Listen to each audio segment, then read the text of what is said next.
अस्सलाम वालेकुम दोस्तों, कैसे हैं आप सब। आज हम ये हेयर स्टाइल बनाने वाले हैं।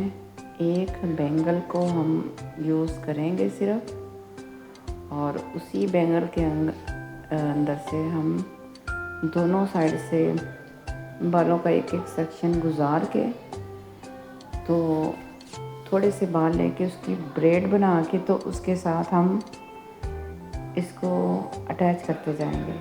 इसी तरह हम दूसरी साइड से भी ऐसे ही करेंगे। सेम ऐसे ही दूसरी साइड से भी हम ब्रेड बनाएंगे।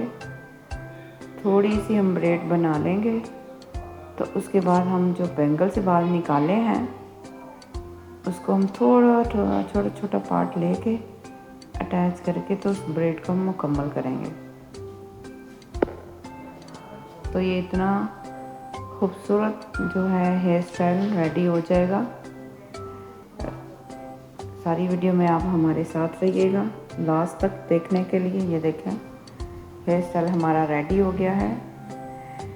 प्लीज़ मेरी वीडियो में अपने कमेंट्स का इजहार ज़रूर करिएगा, लाइक और सब्सक्राइब भी कर दीजिएगा। प्लीज़ कमेंट्स ज़रूर करिएगा।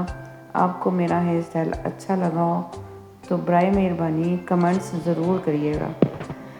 मिलते हैं नेक्स्ट वीडियो में। ओके, अल्लाह हाफिज़।